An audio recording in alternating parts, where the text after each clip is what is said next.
a small town in southwest France. It's 5 in the morning and the locals are still fast asleep. The Gendarmerie, one of the country's crack police units, is getting ready. 300 gendarmes are on a war footing in what is the largest ever operation against the Georgian Mafia. Two main things, vigilance and curiosity, are today's key words. Right, let's form up in columns. The first column's objective is Zurab. Objectif Zurab. Regroupez-vous au fur et à mesure parce que vous n'allez pas vous retrouver.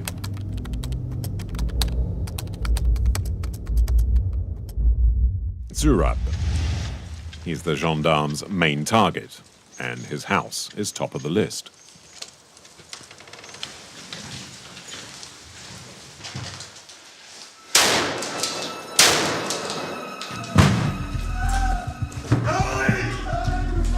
This is Operation Codename Caucasus 31. The purpose is to break up and arrest the gang of Georgian gangsters responsible for burglaries and robberies in the region over the past few months. Zurab is arrested, and at the same time 23 other Georgians are also picked up, all of them believed to be members of the same gang. The loot, including gold, jewelry and cash, is worth more than €1.5 million. It's taken the authorities 18 months of surveillance and phone tapping to discover that behind all the robberies is a well-oiled criminal organization. We began in August 2010, after IT materials were robbed. We realized there must be a well-structured team, very well organized, almost paramilitary in style.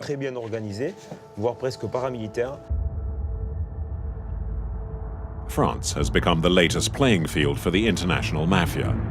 Each has its own speciality. The Georgians specialize in burglaries of gold and valuable objects. I'm close with the boss. I handle getting the cash. The Romanians pirate stolen credit cards. Once we've loaded the bank cards and get the passwords, we head back to Romania. The Nigerians exploit their prostitutes. If I don't pay, they'll hurt my family and destroy my house. We spent 1 year tracking down the new criminal organizations that are rampaging through France, uncovering the invisible networks and understanding how they operate, and meeting the godfathers that pull the strings from their home countries.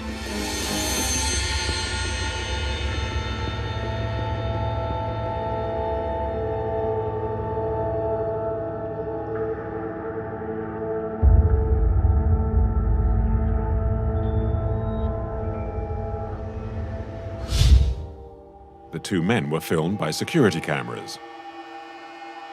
3 in the afternoon in the center of a busy town, and they're installing a fake keyboard to obtain the PIN numbers of all the people that will use the cash machine. The ploy works until one client suspects there's something wrong.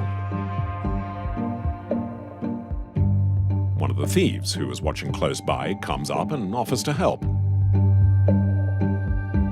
The client, however, leaves to phone the police, and the two suspects dismantle the keyboard as quickly as they'd installed it and disappear.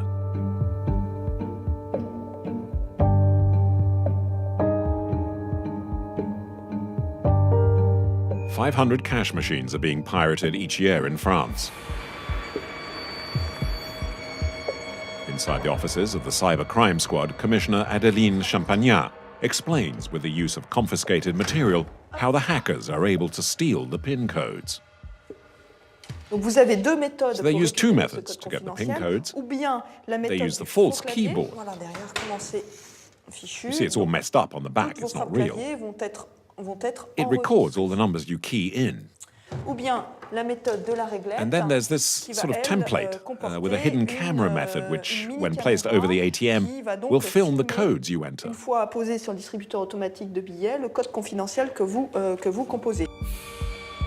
The suspects remove the strip and the camera in the blink of an eye. The video can roll for hours at a time, and this is what it records.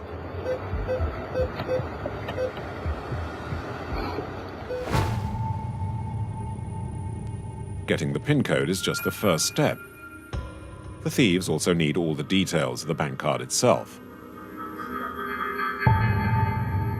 They build a fake mouth, known as a skimmer. It's a case containing a mini magnetic recorder.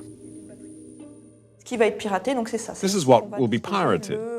This is where the skimmer system goes. It will provide them with the banking details, which will be on your card's magnetic band. A skimmer, a strip, and a fake keyboard is the perfect kit for criminals to clone bank cards forever.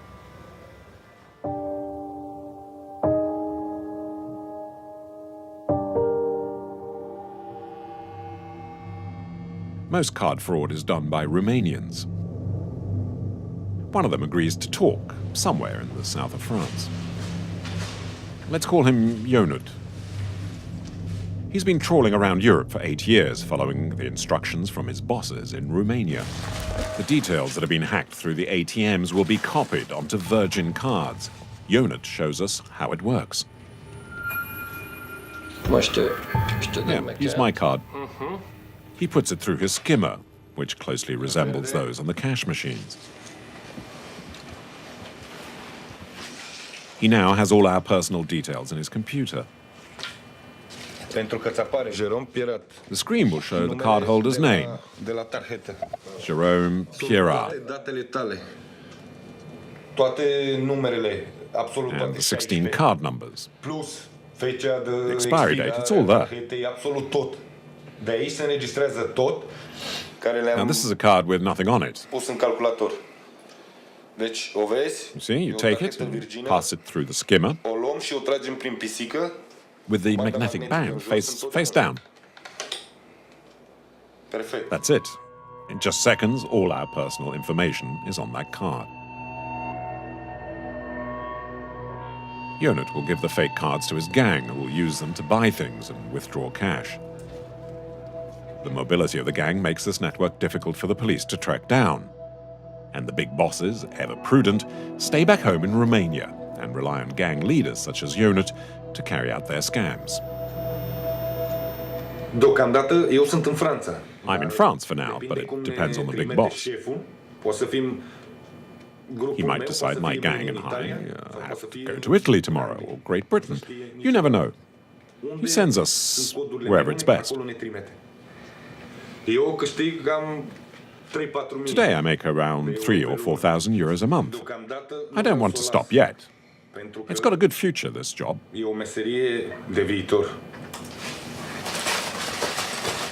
A good future that could end up in prison for 7 years and a 750,000 euro fine.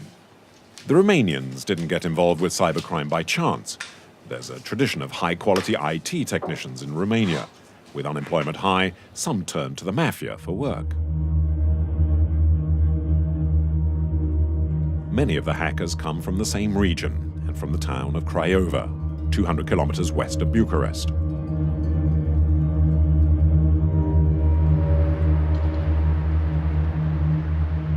"300,000 people live in Craiova. Its electronics college is well known and during the communist era turned out battalions of engineers, many of who are unemployed today. Craiova is also infamous for its crime. It's dubbed the Palermo of Romania, rife with arrests, underworld killings and skimmer gangs. In 2011, police dismantled 5 groups of IT hackers and arrested 30 people. The skimming is run by a handful of godfathers who effectively rule the city. Together they form an alliance known here as the Brotherhood. Shimino, Gigiok, Kayak, Mavrici, Rosianu and Margaru are known for arms trading, extortion, usury and other financial fraud. Proud of their criminal achievements, they flaunt their power quite openly. They are happy to fool around and show off their wealth out in public, as these home videos, later seized by police, clearly show.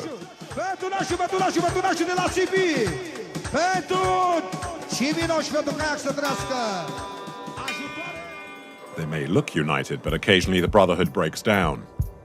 In December 2008, Mavrici arrives in hospital covered in blood. What happened? What happened? Kayak did this to me. Mavrici has a 15-centimeter slash in his face. Later it appears he and Kayak, the most powerful of the bosses, fell out over a game of poker, and then he killed him.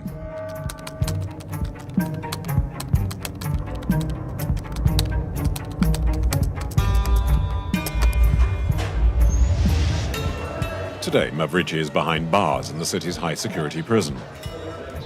Special permission was needed for an interview. He was sentenced to 25 years in jail for Kayak's murder.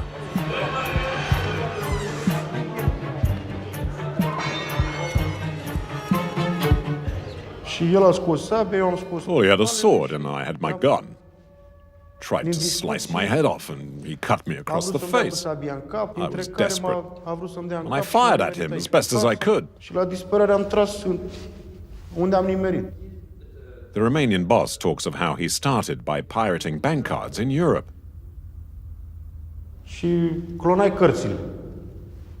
I encoded the bank cards using just a few things and some electronic components.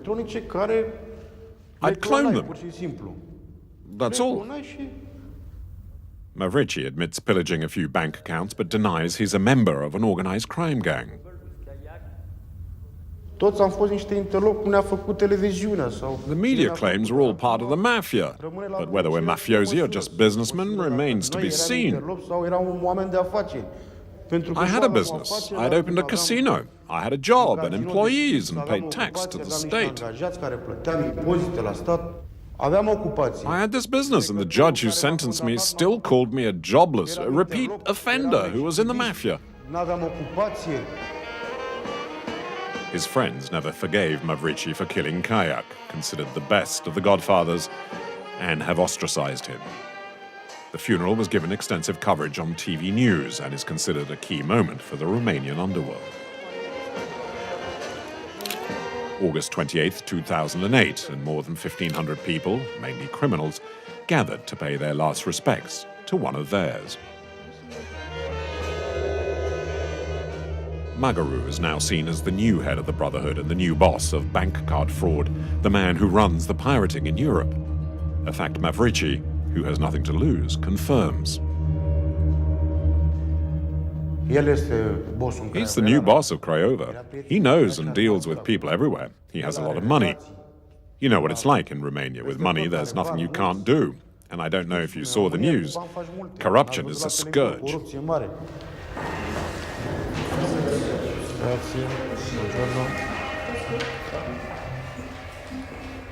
Magaru categorically refused all requests for an interview.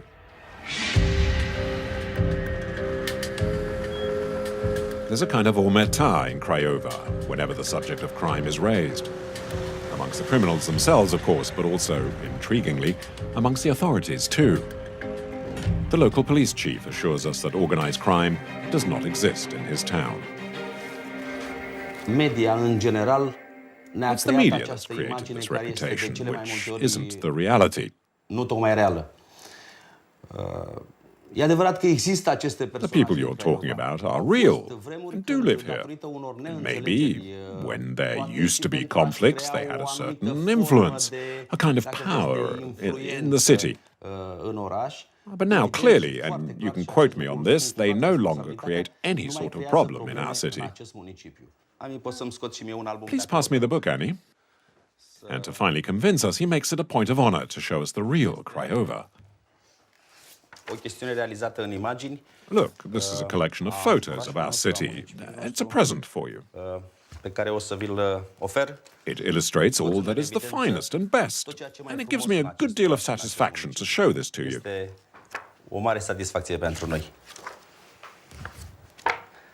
See, there's no Gigiok, no Kayak. This is the real city of Craiova.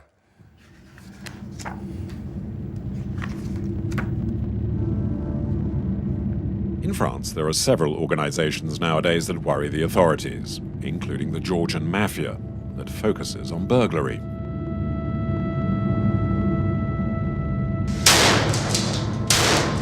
The largest police action in the country led to the arrest of Zurak and his team of break-in experts. Once again, the gangs all take their orders from the bosses back home. Bosses considered among the most powerful in the criminal world.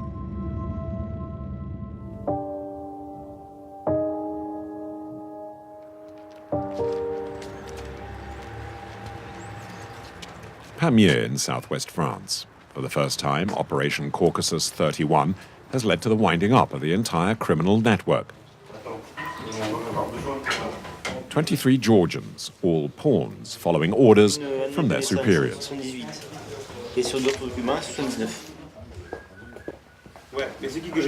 Spady heads up the inquiry. After several months, he was able to work out how the gang functioned. They're small-time crooks, so individually you wouldn't realize you're dealing with a large international ring. When you string all these thieves together, they work for the same regional boss, who is also the one who gathers up all the stolen goods. There are those who break in and steal, and those responsible for getting rid of the stolen goods, and all under the supervision of their immediate bosses. Zurab was, in turn, responsible for passing on the accounts to his superiors out of the country. In the basement, the gendarmes have to sift through the booty, especially the jewels and the gold. The thieves had started preparing the jewelry to fence it off by weight. They'd removed ornaments and precious stones. On this table, there's 7 kilos of gold, originally bound for the diamond dealers in Antwerp. The fence heads up to Belgium once a week, picks up between 30 and 70,000 euros, so in 1 year, a year and a half, hundreds of thousands of euros are collected.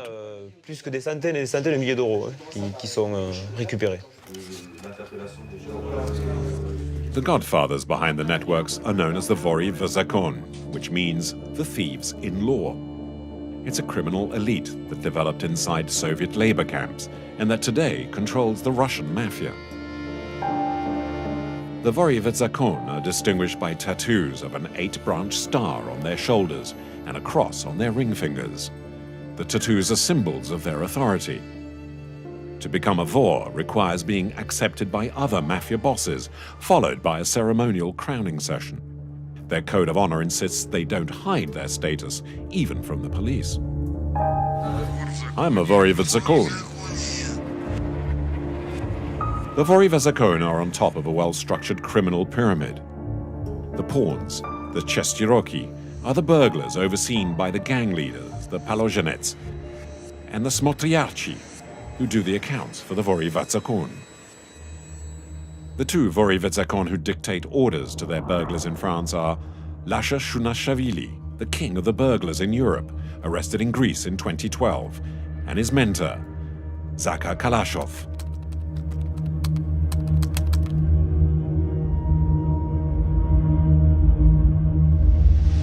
In 2009, he was handed down a 9-year prison sentence in Spain for money laundering. The very powerful crime boss used to run casinos in Moscow and Georgia. The 2 men extended operations to France and other West European countries to escape the tough crackdowns in their own nations.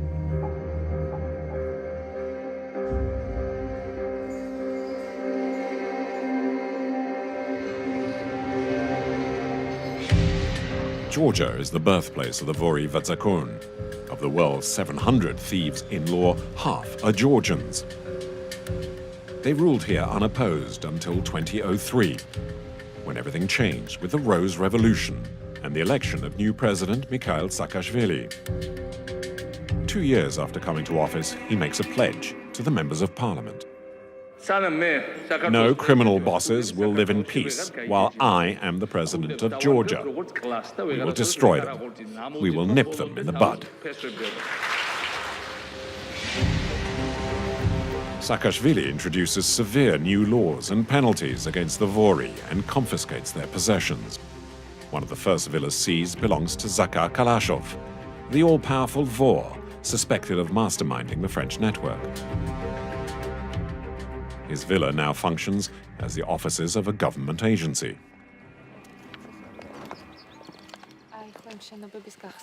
Eka Skuladze is the number 2 person at the Ministry of Interior and explains how she planned the blitz against the Vori Verzakon.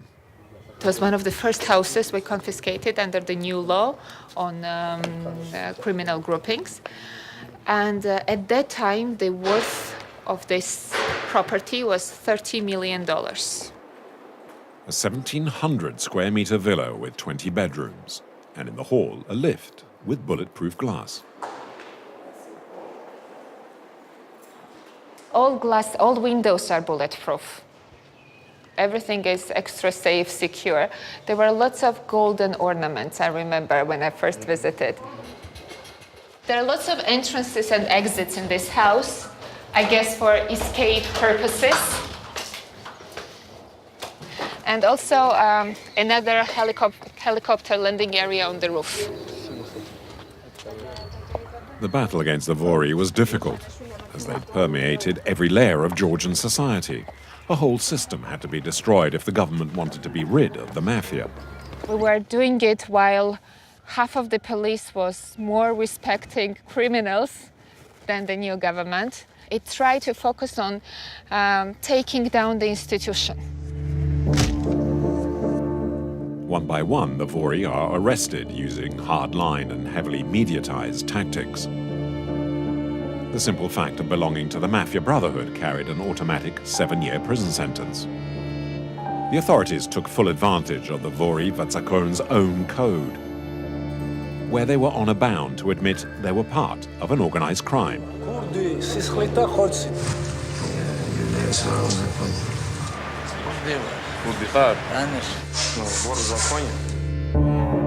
Just how strong a grip the Vori Vatsakon had on society was evident when members of the public took to the streets to protest the arrests. Violent demonstrations took place right up to the trials. Many considered the criminals as benefactors.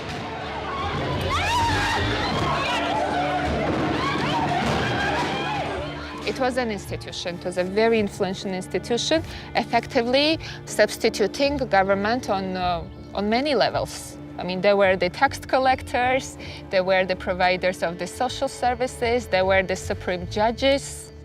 If there was even an internal conflict in a neighborhood, they would go to ask advice to a thief-in-law and not to police or judge or any other government institutions. Today, the Georgian government has won its battle with the Vori.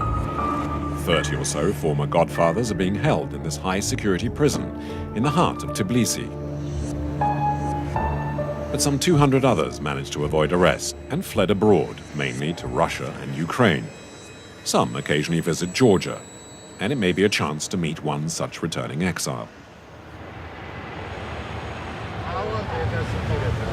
A contact, a Georgian gangster called Levan, informs us of a brief visit to the region by one Vori.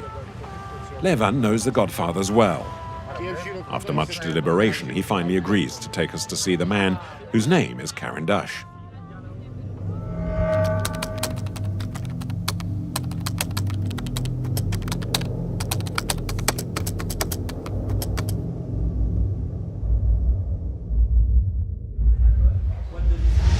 Karandash refuses to come to Tbilisi, where he faces arrest. We therefore go to see him in a hotel in the middle of the countryside.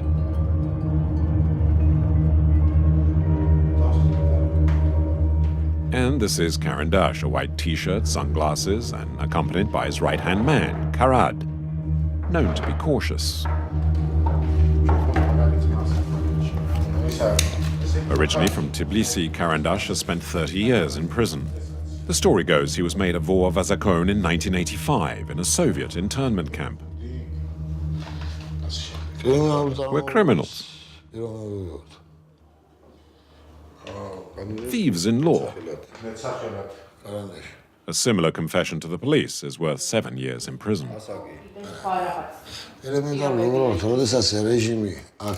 When those laws were passed here in Georgia, we had to flee and everyone left. They went mainly to Spain and to France. The Voris set up wherever they found the opportunities to do what they did. And they stayed there where they felt comfortable.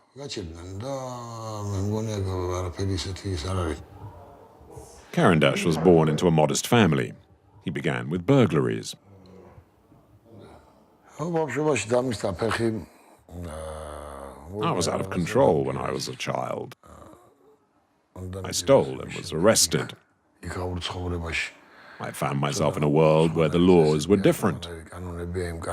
And in order to survive, I was obliged to live by those rules. Karandash continued his criminal career in Russia. Once he'd been crowned, he racketed businessmen. He's now getting ready for his departure for Europe. Karandash and Kadar want to head for a new country, and we try to find out where. Somewhere where the police controls aren't as strict. You know, the Vori always go where they'll be freer.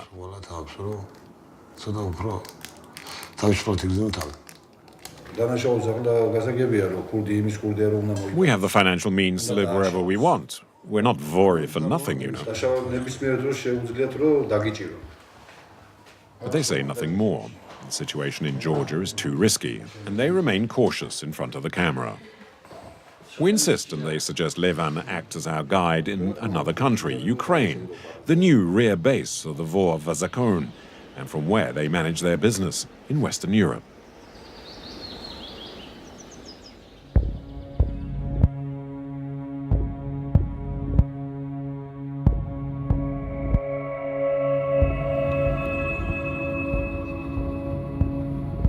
Two months later, this is Kiev, the capital of the Ukraine.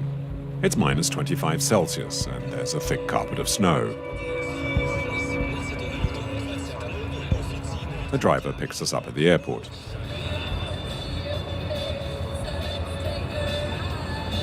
Levan, our Georgian guide, will meet us in a downtown bar.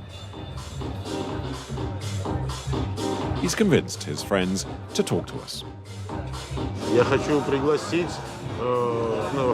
I'd like you to meet someone from the underworld. His name is Evgeny Genya. And he'll talk to you about the life of a Vori and their customs. He doesn't want to be filmed in a bar, though, so we'll meet him somewhere else.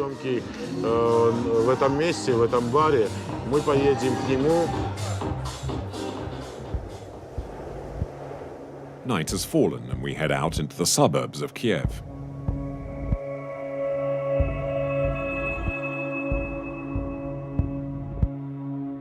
Evgeny is 32. He's spent 3 years behind bars for burglary. In the criminal pyramid, Evgeny's a smotriachi. A smotriachi is a lieutenant, the For's right-hand man. His job is to collect the cash for the obskiak, a sort of collective fund. The financing comes from a mandatory 15% contribution of the value of stolen goods from each of the gangs of burglars and passed on to the Vori Vazakon. The obskiak is a kind of insurance scheme for the thugs. I'm responsible for the obskiak, organizing and redistributing the money. It's used to help those in prison and their families. Evgeny has to check that everyone pays their dues, using force and murder if necessary. He has to keep track of the amounts and the dates when every group should be paying. Usually on several small slips of paper, such as these, the gendarme found on smotriachis working in France. Despite the obskiak funds for mutual aid, by far the largest part of the money ends up in the pockets of the Vori. It's common knowledge, but nobody questions it. There is total respect for the Vori Vazakon. You have to understand that a Vor is like a president. He rules over all the criminals. Recruited while in prison by the Brotherhood, Levan shows off the mark of allegiance that ties him forever to his masters. Death to cops, long live the brothers. A detainee tattooed that for me back in '97 in my cell. He used China ink and a needle and thread. All the Voris agreed, so it was all done properly. The Vår-Vezakon Levan respects the most is called Crystal.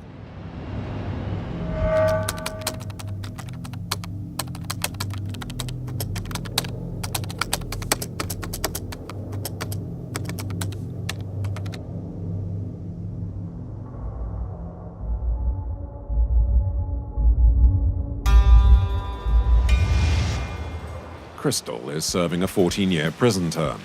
He was arrested in 2007 for attacking a customs official at Kiev airport. We wanted an interview, and Levan bribed a few functionaries who allow the mafia godfather out. As incredible as it may seem, Crystal agrees to talk, and for the first time ever, in front of a camera.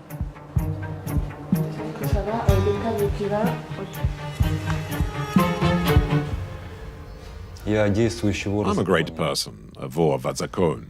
I was crowned 4 years ago in Russia. What does being a thief-in-law mean?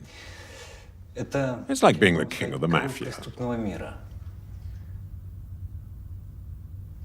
An icon of the criminal world.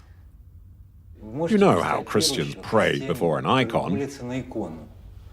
And if the icon orders you to do something, then you obey. There's no choice. You see? Can we ask how a coronation takes place? To be crowned, you must never have betrayed anyone, and the thieves-in-law have to give their consent. You just need 3 of them, even just 2 Vori to put in a good word for you. Then the word spreads around the prison and in all the jails that a new thief-in-law has been made. You spread his name, that now is a real part of the criminal underworld. If someone ignores him, what will happen? No one ever disobeys me. Ever.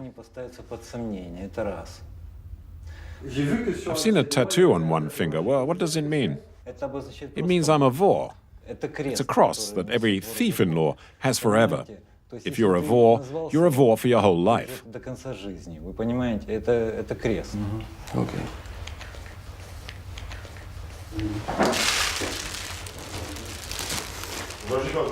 Crystal has to go back to his cell.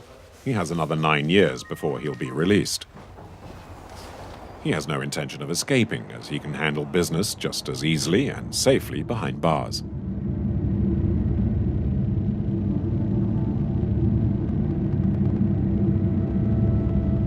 One of the most profitable crimes in France is prostitution. For some 15 years, a new foreign mafia has been placing its girls on the country's streets. Gangs from Nigeria are believed to control virtually all of the African recruitment and exploitation networks.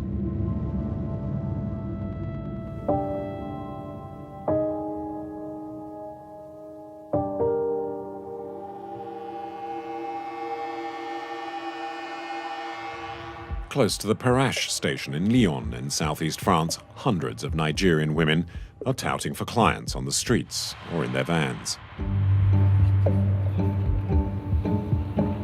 The prostitution is the visible part of a criminal organization, a kind of door opening onto the entire network. Filming them and trying to interview them openly is virtually impossible, so we use a hidden camera.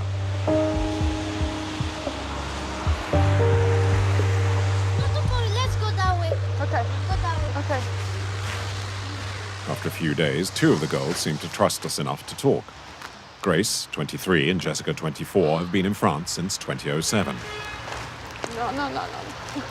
Their work days begin here at 5 p.m., and they remain on duty for 5 hours. Are you okay?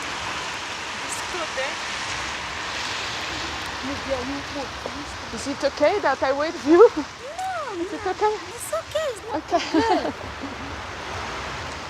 It's estimated there are some 5,000 Nigerian prostitutes in France, who between them bring in about 15 million euros a year. How did these girls end up on the streets of Lyon?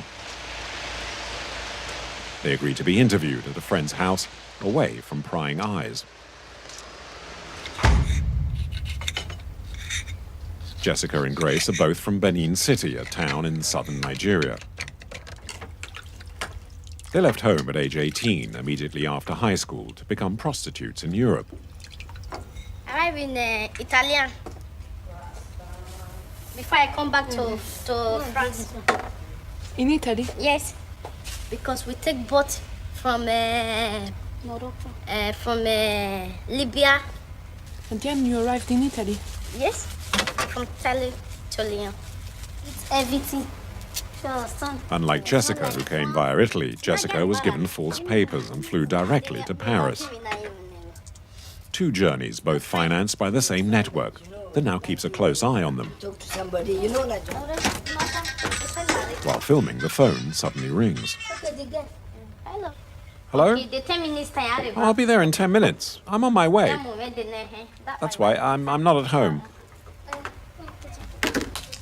Jessica is called to order by her female pimp, her madame as they're known in Nigeria. Jessica has left and her friend Grace breaks down and reveals how the madams use money to keep them on a short leash.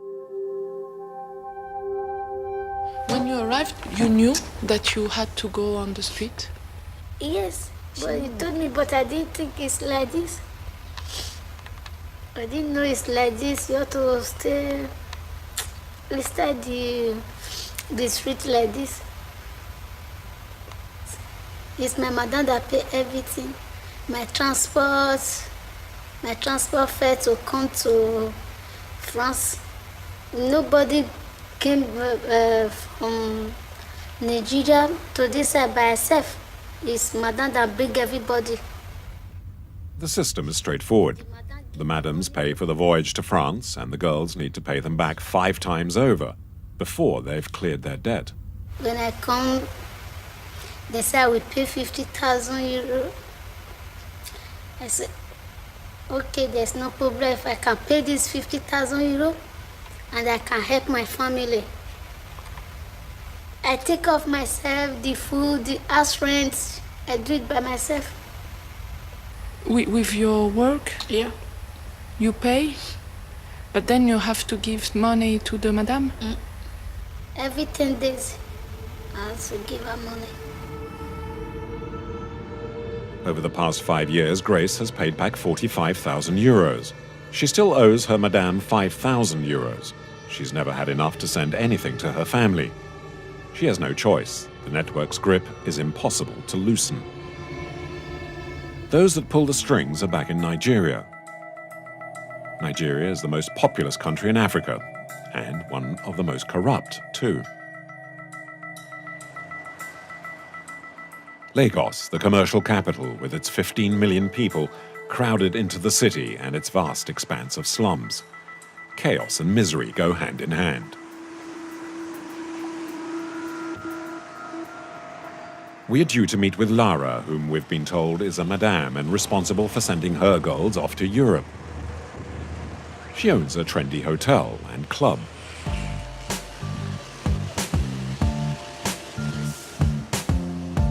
We pass ourselves off as tourists, inspecting her hotel, looking for good addresses to pass around in Europe. Lara spent 20 years in London and claims she paid for her hotel with money earned teaching. Swimming pool area, and especially in the sun, people love to come to the pool area, enjoy themselves and relax. The hotel is full of girls whose mission will be to entertain a male clientele. Lara is said to have spent 1 million euros building what, by local standards, is certainly top of the range. The madam, the procuress, insists on her story about having been a teacher. Beautiful. And it was your dream to build that? Yes, actually, after working for so many years as a teacher, I thought that what I can do, what can I do to develop the country, and especially the new area. So we came around here, and then we developed this area. Please. Her hotel and disco, she believes, will certainly satisfy all of her clients' wishes. Come with a lot of friends, you will enjoy yourself. There are so many girls here to dance with you, to enjoy with you, to relax with you. That same evening, as we try to find out more about her, We head back to the nightclub in Lara's hotel.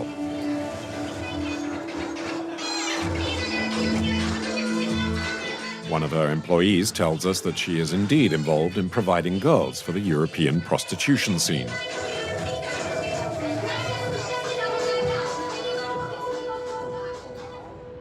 She has many girls? Oh, a lot of them, a lot of them. She lived in London for a long time, and we use them as station. They stay for some time there, and we have how we send the girls to them, and from there she send them to another place.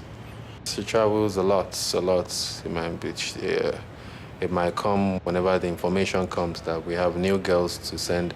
We use them when they are young and they are beautiful and they are sexy and when they can do the job well. So that's what we have to do.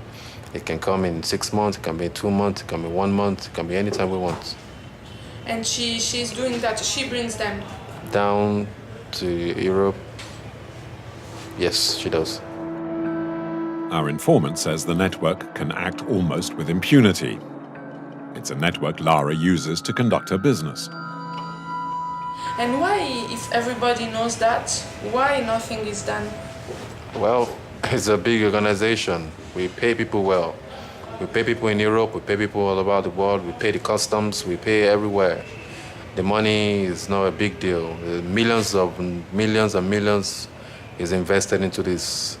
So it's a big cartel, a big organization, a big Mafian job, you know. An organization with tentacles just about everywhere, with relay points in Nigeria and throughout Europe. The search for the Mafia godfathers takes us to Benin City, 300 kilometers east of Lagos. Most of the girls on the streets of France come from here.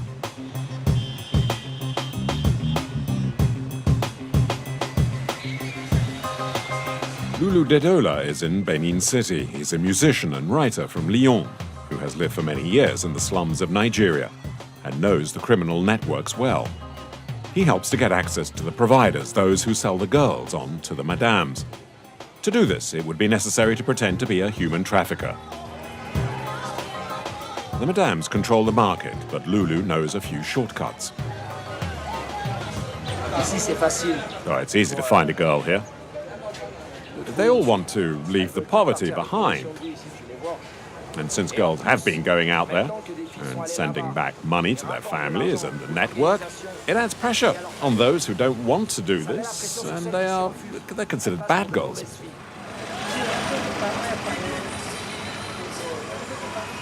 To show us how easy it is to recruit a girl, Lulu Dedola tries to buy one.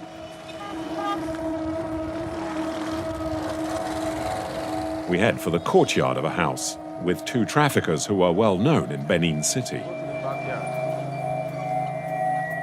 His cover story is that he's a bar owner in France and is looking for prostitutes for his premises.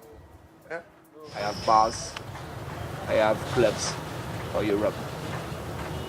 Actually, I want to open a club with girls inside. Maybe we start by one girl or girls to come to Europe to join me. Okay. I want you to explain to me how we can do it. Lulu Dedola baits them with a promise of cash. I will pay you. I can also give an advance. What I want to know, can you organize the trip of the girl to Schengen, to maybe Italy, France, Spain? That's not my problem. That's easy. It is easy. I said it's easy. So long as the money is readily available, it's easy. Okay. This is somebody that has a chance to obtain a visa. I will say, okay, let me slot in my passport, and then they bring out the visa. The next thing is to buy the ticket. And what kind of transport she will use? Or she will join my country? She will use flights, cars? Flight. Yeah. They can have visa and put directly the girl into flight. Those people, they are strong. Faced with all the questions, the trafficker reveals how they get girls into France. The ploy is simple. They travel with a valid visa, but for another country, not their real destination. Yes. But our ticket will read She's going to Korea. She's going to Korea. Yeah. Go and get France airline. Yes. Obtain a transit. During the transit period, you come and pick her. You understand it? So the girl is supposed to go to South Korea. But while on transit, maybe she'll be having treatment to France. Straight to her. It's the preferred method at the moment. It's just a matter of money. Tell me about the price. 13,000. 30. 13. Dollars. Euro. When I'm supposed to give you the 30,000. After seeing the guests, they agreed to it. Yeah. Thank you very much. The oath is one of the distinguishing features of the Nigerian gangs. In the event they disobey the gangsters, they and their families will be cursed. Lulu Dedola wants to show us how the traffickers are able to keep the girls under their complete control by taking us to a unique voodoo ceremony, the Juju Oath.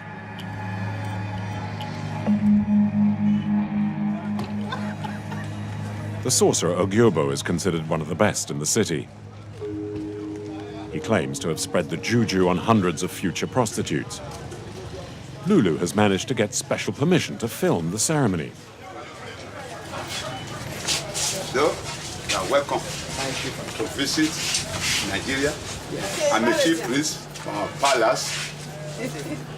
This is Efes, the young girl the traffickers have recruited for Lulu Dedola. She has just graduated from university and is unemployed. Efes is 24 years old and has been persuaded to become a prostitute in Europe. The young woman doesn't realize we're journalists.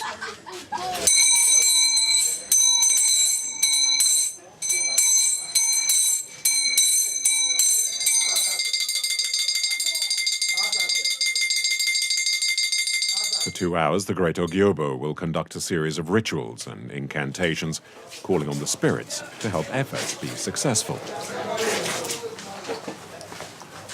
Talcum powder scattered on the stomach is to make problems disappear.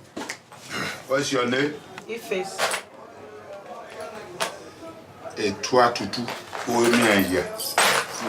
This woman. The oracle asked me to look after this woman and make her swear on the juju. She will not try to con you. Get up. Now get up. And let's go. Efes is now ready to swear on the juju. I'm here, woman. Take your shoes off. Lay down first. Kneel down here. Lay down. Come here. And you come here. The juju is represented by the altar, piled high with animal carcasses and ash. By taking the oath, Efes pledges to reimburse her new master, Lulu Dedola. What is your name? Efes. Don't be scared. The juju will kill anyone who tries to rip you off. If you stray, it will kill you. Can you go there? Now, you go and pay that man. Are you sure? Are you sure? How much? How much? 50,000. 50,000 euros? If you go that side, When you're over there. talk everything. Now repeat what I say. If I go that side, Can you, if you not pay this amount, If you don't pay this man, did you kill you? the juju will kill you. You die. I'll die. You will die. You crazy. You will go mad. You will talk nonsense. We will tell your family that you are dead. Accident. You will have an accident. You die. You will die. Touch this. 50,000 you will pay to this man. What is your name? You have to pay to this man. What's your name? Lulu. To Lulu. Lulu. Okay. Hold on. Hold on. Leave on. Leave on. Now take this with your Take mouth. your mouth to talk. Get up. Stand up. Take on. Nobody knows. If it goes too far, I'll stop them, okay? Take on. Chew the nut. Chew it. No other sorcerer can lift the spell. If you forfeit, You promised. your promise. Otherwise, you'll die. It's your fate. That's your way. Let me see your mouth. Swallow. After swallowing the kola nut, the juju ceremony involves physical abuse that will scar the girls forever.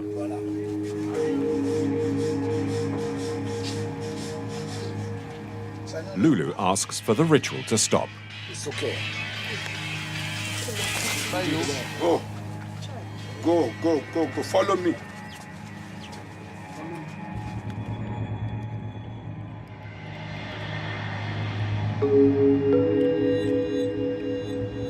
A few hours later, the traffickers call and ask for the money that we'd agreed on. We never show up at the rendezvous. Before heading to the shelter of a hotel room, we explain to Efes who we are and why we're here. She's disappointed Lulu won't be taking her to Europe. You are not engaged by what we have done. Take care of your family. Thank you. Talk to me. You want to ask me? Do you know what you are going to do in Europe? Yes, I know. And it doesn't scare you? So I'm not scared because I've made my decision. I'm from a poor background. The only girl for now. So I would like to help my poor mother. You asked to go? Somebody came and asked me if I would like to. I said yes, I would like to. And there are many people who want to go? Yeah, there are many people who are waiting for the opportunity to go. For you, it's an opportunity? I think so. Every year, hundreds of girls like Efes are ready to escape poverty and leave for Europe. It's estimated there are as many as 50,000 Nigerian prostitutes in the Schengen area, a number that's likely to keep rising.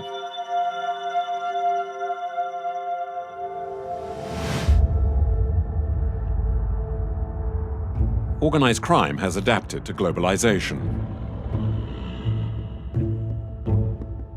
The Romanian pirates export their technology. The Georgian gang bosses, repressed at home, are looking to re-establish themselves in the West. Nigerian traffickers have no hesitation in trading on human misery. The new mafias exploit the rules of the free market to their own advantage. A raw and savage kind of capitalism without faith or laws.